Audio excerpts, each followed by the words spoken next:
talk to you a little bit more about identity, because once we get a lock on identity, we're going to be able to leverage not only our present but our future, and our past is going to mean less and less and less. It's often said, if you don't know where you've been, you don't know where you're going. I'm going to really prove that a little false this morning, because as long as you know where you're going to be okay. As long as you can remember where you're going to be fine. You're going to be just fine. It doesn't matter where you are right now. Not so much. And it also doesn't matter, less significant to where you've been. What really, really matters, touch your neighbor and say, what really, really matters is where you're going. Can you put your hands together and give God praise right there?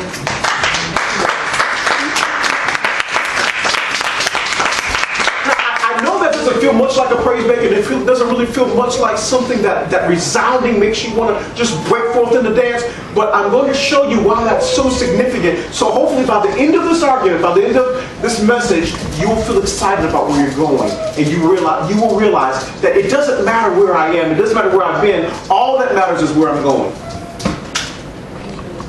Right? And where you're going isn't a mystery.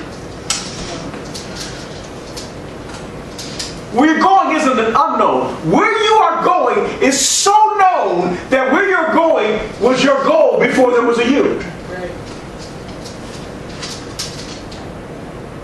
In other words, I don't have to find myself to find my destiny. Because I had a destiny before I had a self.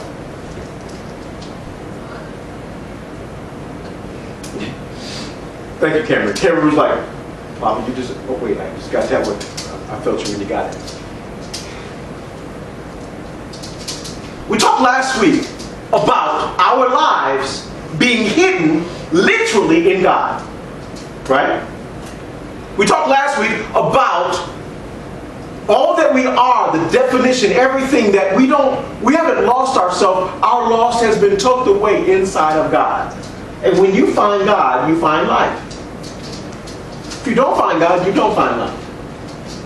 If you have and possess God, you possess life. If you don't find and possess God, you don't possess life.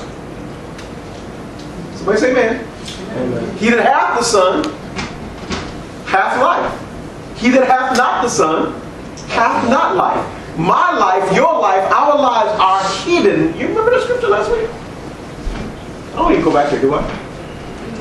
Our lives are hidden literally in God. Now, how do you find God? Because I need to find my life. I need to get my life together. In order for me to get my life together, I got to find my life. In order to find my life, I get my head together, I got to get my life right. In order to get my life right, I got to find God. Because my life isn't here. My life isn't there. It's there. My life is in Him.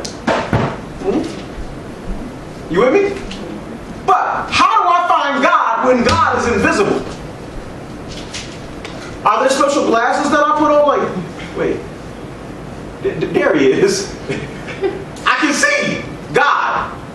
Do I go to like your ultraviolet or heat seeking, so that the spectrum that I can see on He's not visible. But if I go to a different spectrum, I can find God. I can see God. No, that's not how it works. But finding God is really, really significant, because I don't have a me until I find God. Because the real me that was designed, the real me that was created, the real me that exists is inside of God. And God, in His infinite wisdom, understands that He's so big and so vast, I cannot find God all at once. I need you to listen to me very carefully. It is impossible. Robert, I don't have the capacity to I went to a meeting one night and I found God. I went to a meeting one night. It doesn't all happen in one evening.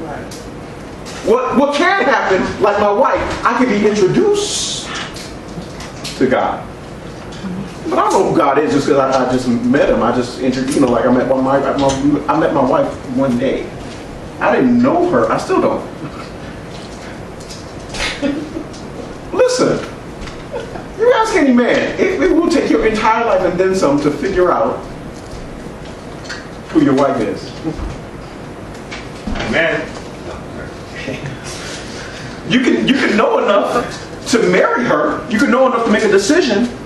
but she will surprise you every day. Listen, now let me flip gears. Now, it will take your entire life to figure out your husband.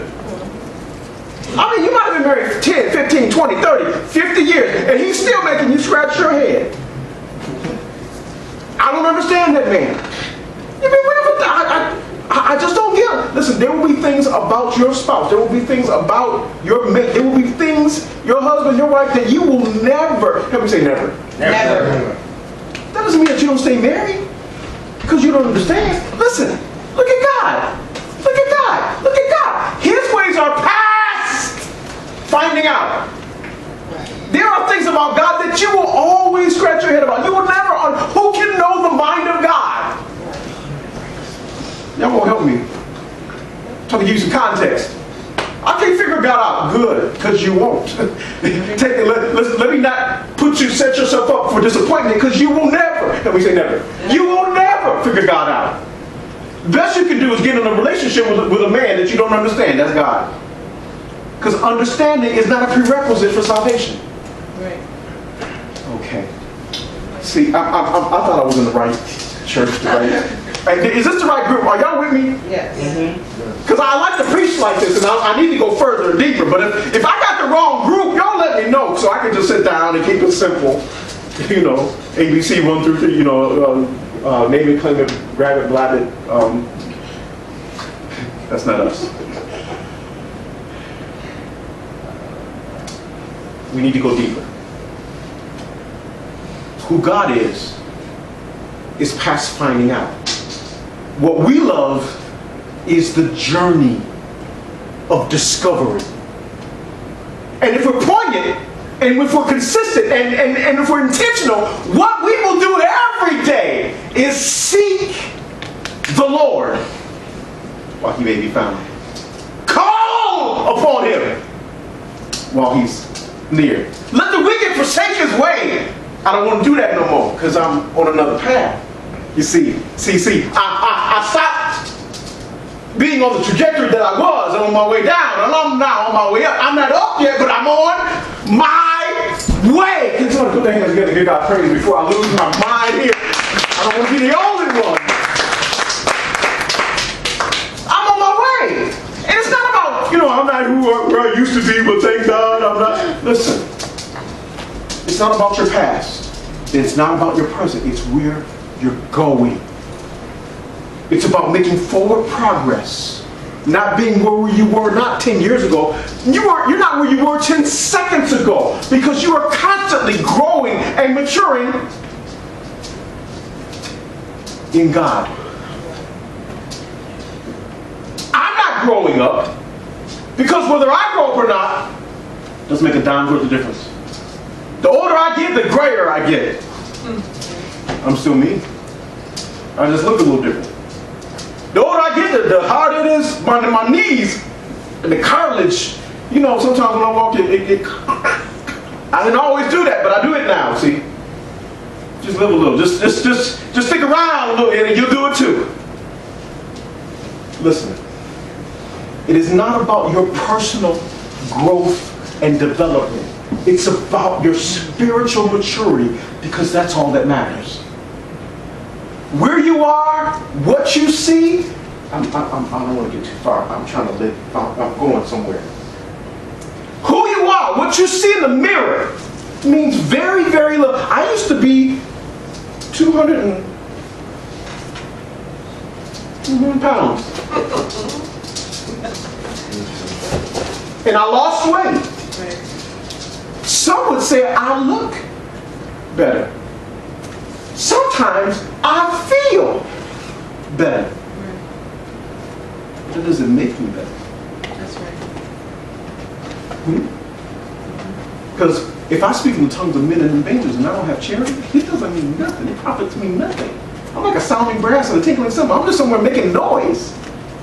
Because it has no value whether I weigh 250 or 170. It doesn't make any difference.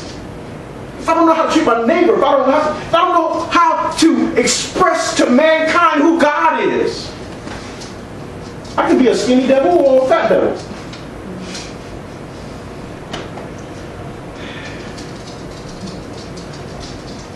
going somewhere. God in his infinite wisdom understands that you can't take him in all at the same time. Right.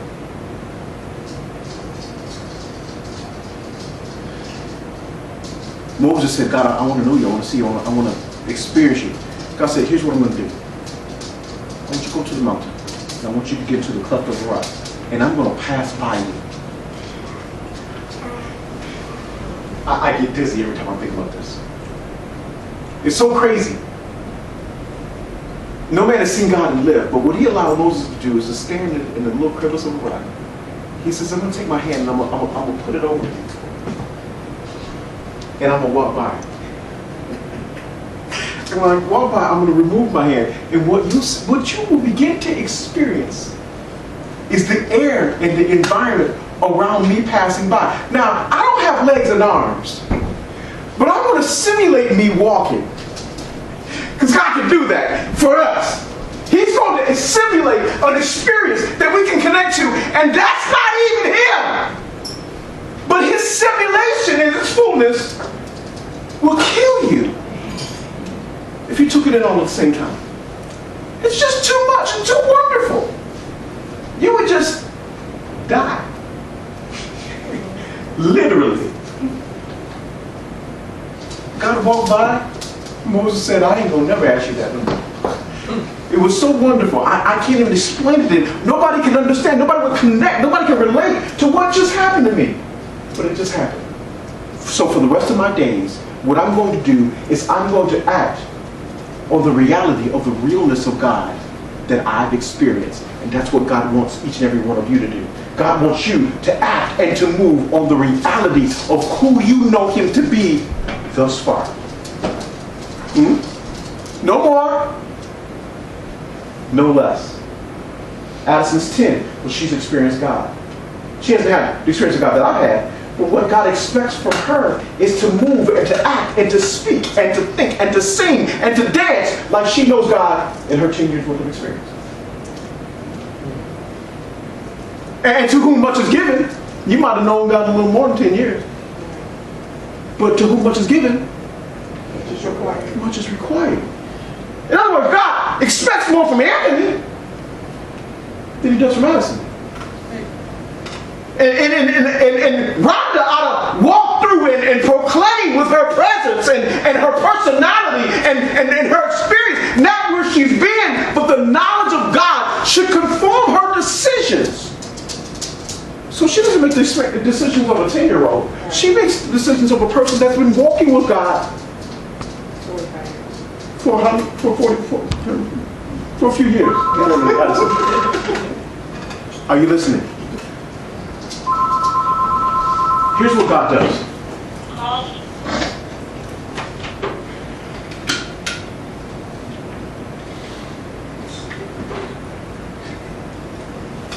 I want you to get this, and then I'm going to try to make a quantum leap. I want you to get this, and then I'm going to try to make a quantum leap, and I don't want to lose anybody. All right? The knowledge of God. You with me? Knowledge of God cannot be discovered. The knowledge of who God is can only be revealed. In other words, you don't get the knowledge of God by what you do. You get the knowledge of God by what He does. So what does that mean, man of God? What that means is I can study my Bible from morning till evening and not be any closer to God than somebody that doesn't have a Bible. Somebody that doesn't have a Bible can be closer to God than me, and all I ever do is study. Because God does not want me to study Him. He wants me to know Him. And if you love somebody, you're not going to read about him. If you love somebody, you're going to spend time with them. You're going to interact with them.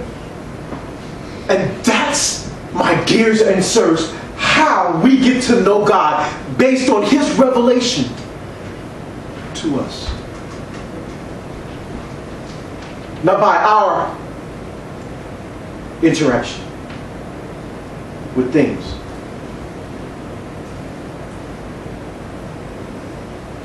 The functionality of revelation is something that God does. He's in control of it. And the frequency of revelation is up to God.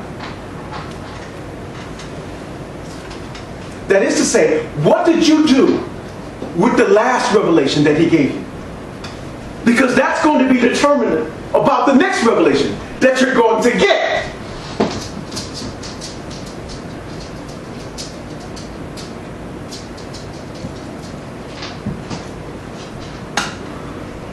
When we were little, my mom would test us.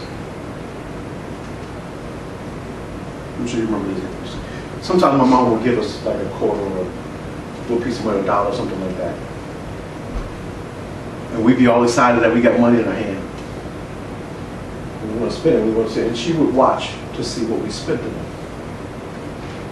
Because based on what we spent it on would determine whether or not she gave us another quarter, another nickel, another $1, whatever. There used to be a place when I remember being young and going to the store. They had penny candy in those days. I remember that. That's a thing from days gone by. Remember the 5 and dime store? Sorry. You go to the penny. If you went to the penny candy store with a nickel, you come out with a whole bag full of candy. I mean, enough for you and your friends and almost the whole neighborhood. You know, you just made instant friendship because you would come out, you go in with a nickel, would come out with a whole bag of candy. And where we were from, you know, you had 2 or 3 pieces, right? Because it was just good. You wanted to attack it very quickly. You got 2, 3 pieces, 5, 6 pieces of candy in your mouth all at the same time. Now, based on that activity, my mom wouldn't give me very much candy money. Because if that's what she kept doing, that's what I would keep doing. And see these teeth right here? They're here because my mom didn't keep giving me nickels, dimes, and quarters. What she was doing was she was testing me to see if I was going to blow the money, if I was going to spend it wisely. Well, the older I got, the more I figured that out, and the more I would save money. I would get money and I'd save it, and I'd spend a little bit of it. But I was real good about holding on to money. Okay. Think about how God would do with something as valuable as the knowledge of Him. He's going to give you more knowledge based on what you do with the last. Now, if you just blow the revelation of God and you just act like you didn't get anything, then it's going to be a while before you get your next revelation. But if you're constantly appreciating and constantly valuing and constantly spreading and sharing the value of the knowledge of God, guess what God's going to do? He's going to give you more. And more. And more. Because God trusts you with Him. Now, if you, that is to say your life, is hidden in Him, you got to find Him in order to find you. Let me know if I'm going too fast. If your life is hidden in Him, you got to find Him in order to find you. Before you can, in other words, you can't go to the top of the Himalayas to find yourself. If you go to the top of the Himalayas, you know what you'll find? You will find a version of you that isn't really you. There's a place called Nepal that people journey to because other people have said, listen, I took this journey and I came back with this identity that I didn't know that was it. I found myself. You know what they found? They found a version of themselves that wasn't true. Because versions of yourself that isn't true, you attempt to live out that version, but it fails. Where'd that version come through? Well, I'll give you a spoiler. There are rulers in high places that exist in geographic regions. And Nepal is one of those places that's under a principality and a power. A ruler of iniquity that's in a high place. And when you get to the top of that high mountain in Nepal, there's a stronghold there that will reveal to you a version of yourself. That because it's unknown to you, you think you have something new, but what's revealed to you is a version of yourself that isn't true. It's a false version. And what a lot of people do is they go there, they find this version of themselves, and they come down from the mountain, they begin to live this false version of themselves. And when something's false, when the chips get down, you find out that it's not real. It starts breaking apart. My life is falling to pieces. How come a life falls to pieces? Because it's not real. Life was designed to be eternal. Lives don't fall to pieces, not when they're real.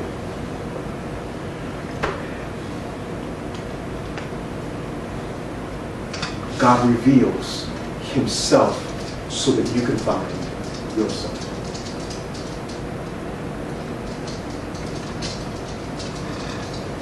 Book of Jeremiah, chapter 1.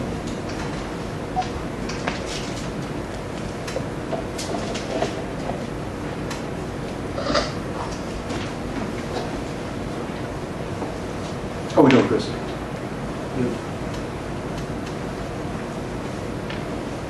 God says this to the prophet Jeremiah. He says this.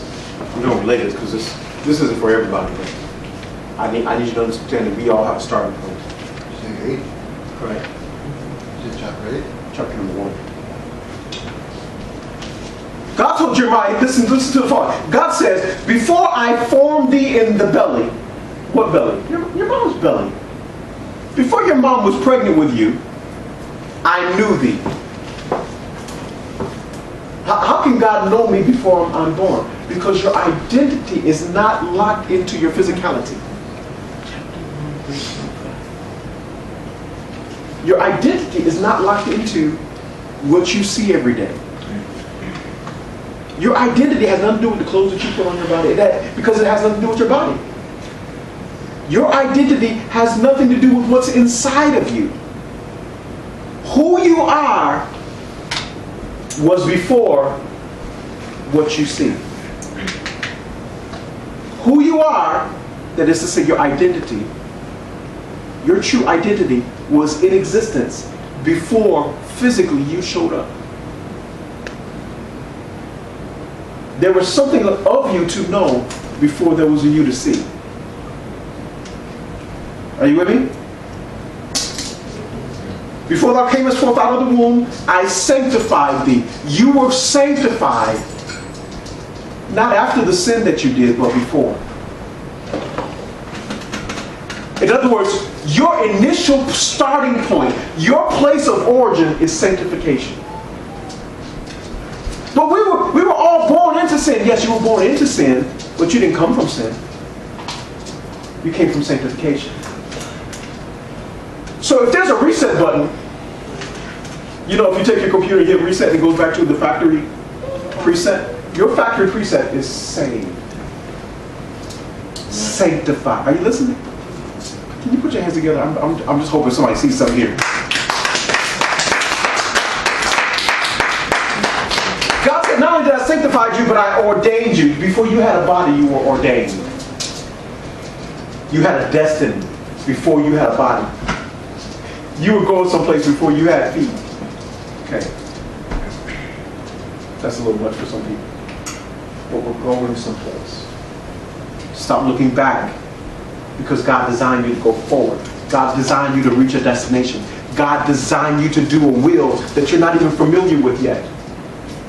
But you're going to be fine. You're going to be just fine as long as you know where you're going.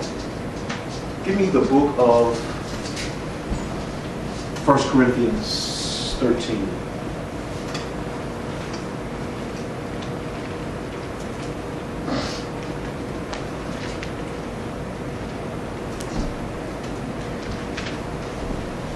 I'm about to make this quantum leap and then I'm going to be done for today.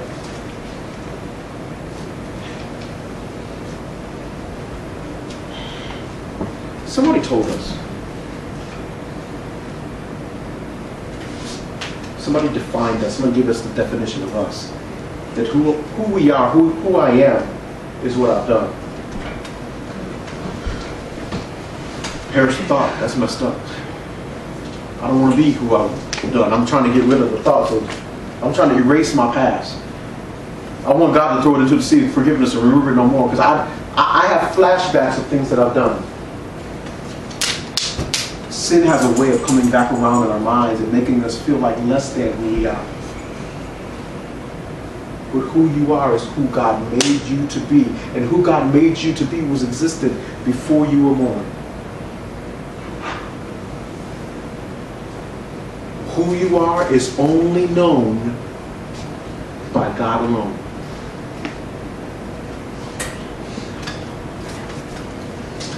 I know me. No, you don't. You can't tell me. Nobody can tell you who you are. Not even you. Because you haven't even found out who you are yet. Who you are is somebody that's on their way to their DNA. Who you are is someone that's in the process of becoming something that you haven't even seen yet. You can look at an acorn all day and all night. You will never, ever, ever, ever, ever, ever see an oak tree. But it's there. You know what you got to do to the acorn? You got to plant it. You need some water. And after a while, and after some time, you see a little sprout, but it may not look like much. You may not look like much. But that oak tree, that acorn, that little sprout is going someplace. Are you listening? Well, when do I become a little sprout? When do I start bearing fruit? You know, I'm glad you asked. That's a real significant question because I want you to look at yourself like God sees you. I want you to look at yourself. It's okay. Don't be distracted. No, I want you to look at yourself in the alignment and understanding of how God looks at you. God says this. 1 Corinthians chapter 13, verse number 9. You got it? What does it say? For we know Everybody? For we know in part. We know in part, which means what? We, all of us, not just me, not just you. Yeah, collectively, all of our knowledge together is in part, which means we know is a little bit. We don't know everything on the scale of everything, because all we know is A lot of it. You don't know a lot of it. well, a lot of a bit. But it's just a bit that we know, right? Who knows everything? God. What do you know compared to what God knows? Nothing. What we know, and that's all of us, is in part. I want you to put that in perspective. I want you to wrap your brain around that. I want you to realize how limited your knowledge is. What you know is in part. And we prophesy in part, which means all that we can ever know or speak about is a piece of something, not the whole of it. Read. and we prophesy. When we say that, which is perfect. 10. But when we act that which is perfect is Now, perfect here means complete. Perfect means done. Perfect means mature. Okay? Who's mature? Well, God is, right? So when God comes, then the knowledge of the rest of the part that's missing, because all we got is a bit, is going to be known unto us. Do we know everything yet? No. We will. When we will know everything. When He comes. When that which is perfect is come. Right? That which is perfect here refers to Jesus and His coming, second coming. So when He returns, what? Then, what? And that which is in part Shall be done away. The little bit that you got is going to be tossed away because you won't even want anymore.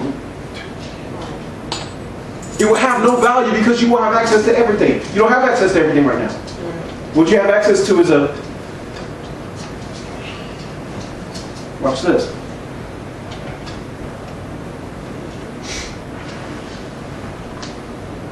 Verse number 11, read. When I was a child, I spake as a child. I understood as a child. I thought as a child. But when I became a man, I put away childish things. That's an analogy.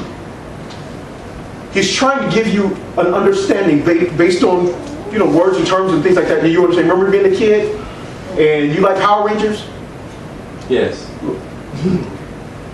You may not like Power Rangers so much more. You may still like Power Rangers, but not like you did. Why? Because things changed. Your little world changed. And the value of Power Ranger then is not the value of Power Ranger now. You took that and it doesn't have it anymore. Matter of fact, some of your Power Rangers, you might even throw them away.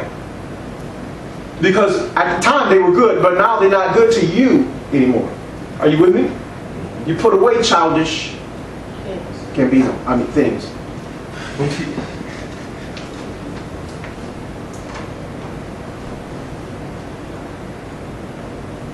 So here's the sense of the analogy. Verse number 12. For now we When? When? Now, guess what we do? See see through the things through a glass. glass. A glass, meaning a mirror. Now we see things in a mirror, what? Darkly. In other words, even when we look in the mirror, we don't clearly see everything we're supposed to see. When we look in the mirror, we're looking at a bit. So we're looking at a part. Because that's all the capacity that we have to understand what we see. We can't even see everything that's there. But who can? God. When you look at yourself, you don't see what God sees. What God sees is what was there before you were born. What God sees is something that you never had access. Your real and your true identity, which you are in the process of becoming. You are not that oak tree. You're just a little sprout. You're not that oak tree. You're just a little seed. When you look in the mirror, you don't see much. You don't feel like much. You want more. You wish you were big and strong and rooted and weathering storms like that big oak tree. But when you look at what you see in the mirror, you're not there yet. You're not that steadfast or unmovable. You're not that rooted or grounded. You're not that person yet. You're easily shaken. You're easily manipulated. You're easily upset. You're susceptible to anger. You got feelings. We don't want to be there. We wish we were different, but we're not. But who we really are, we can't even see what God does. And God is calling you forward in your maturity, not your age.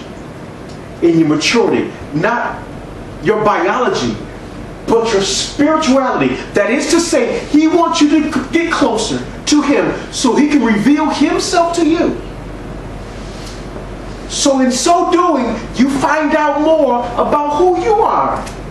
Because who you are is still in Him. Who you are isn't somebody that comes to Him. Because you can't come to Jesus. Jesus comes to you.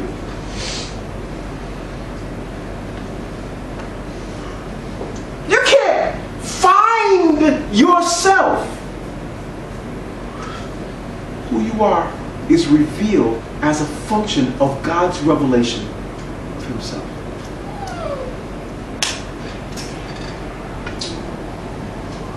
You can't grow or mature any quicker than you can experience who God is in life. And the more you experience who God is in your life,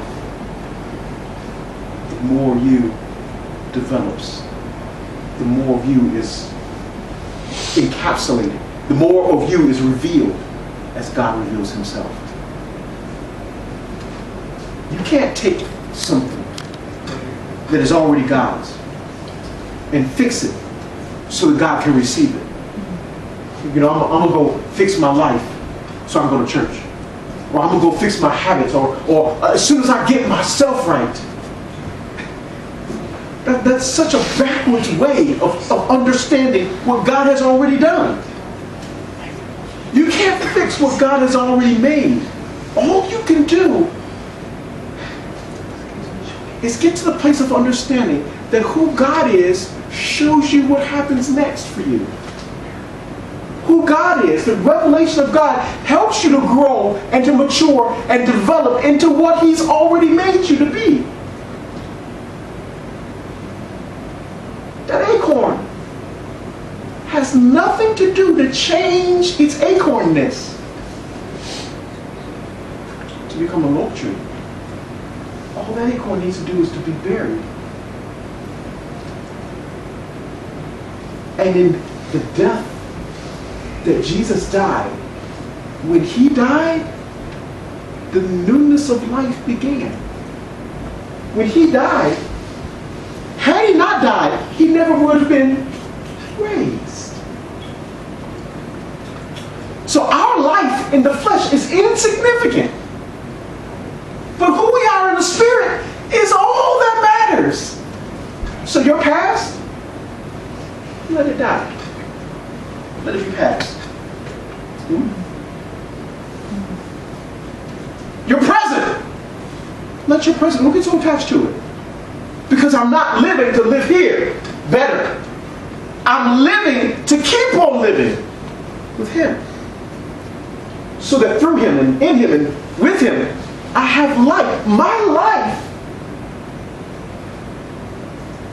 is the life of God. I live in Him, not in Michigan. I move in Him, not from house to house, address to address. I move in Him. I have my being in Him. Live, move, have my being. My life is in Him. And when who He is revealed, I have more life. Not a bigger house. In my Father's house, there's many mansions. I'm not trying to get a Lamborghini and a mansion and a limousine. That's here. I don't seek after those things. And those things are just things. They're going to come and they're going to go. But eternally, my life was designed to be in Him before there was a me. So I'm not on a trek to get better. God told me this. I shared it with you. And we're skipping over better. We're going from where we are to straight to best. Where you are is where you are. You are at a point in your life heading toward best. And everything that you're leaving behind has no significance. Everything that you're leaving behind, there's no relevance on where you are. Because where you are, even right now, where you are in your faith, where you are in your salvation, that means nothing. Because you're going someplace. You were given salvation to start, but that's not the finish. Anybody that runs a race, you start the race when the gunshot goes off. You don't start running and say, okay, well, I took 3 steps, I'm good. You're running a race to finish.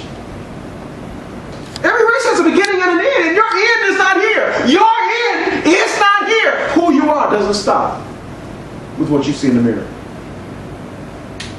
That's the beginning. And it is in the mind of God where you're going. It is in the mind of God who you are, who you have always been. It is in the revelation and of the knowledge of God that lays the groundwork for you to mature in Him. That, my dears and sirs, that is your identity.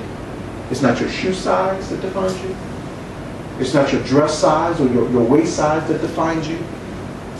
I'm heavy. No, you're not. But by whose standard? Well, I'm dark. No, you're not. That's an outward appearance. That means, do you know how much your complexion means? That means nothing. It's insignificant. People have a problem with complexion. God does not. Amen. God does not. God doesn't care if you're light or dark, if you're tall or short, if you're Jew or Greek, if you're bond or free. It does not matter what a state that you find yourself in. All that matters is where you're going, and where you're going is in God. That's your identity. If you focus on that, if I can get you to see the value of that, when you wake up in the morning, all you're going to pursue is revelation of God. Okay, God, what do you got to show me today? Because the more you show me, the more I'm going to know about you. The more I know about you, the more life I'm going to experience. And this life that he's built for you, by design, he had a start for you and he has a finish. And that finish is eternal. God did not design you, Cameron, to die.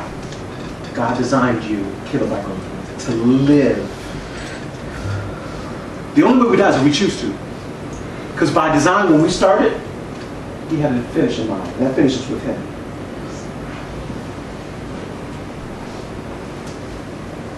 And unlike the idea or the concept that man came up with predestined, we were all predestined to be with God.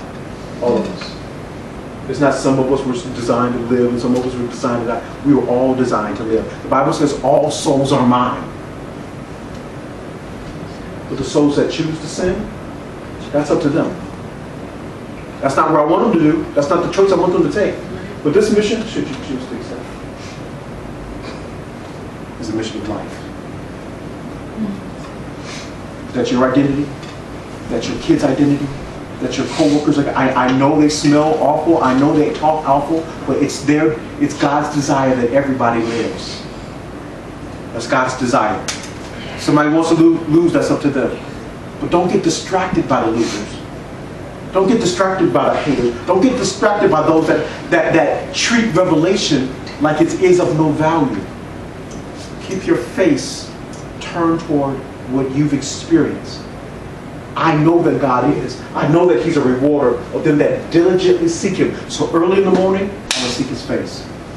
As I go through, I'm not going to allow myself and things around me to turn me to the right or to the left. I'm going to stay on the straight and narrow. I'm going to stay on the path of the knowledge of God. And I'm going to walk like it. I'm going to talk like it. I'm going to live like it, like I'm going someplace. Not like I'm here and I've already got it. I don't have it. But I'm striving for it. I'm pressing for it. I'm going someplace. Everybody stand.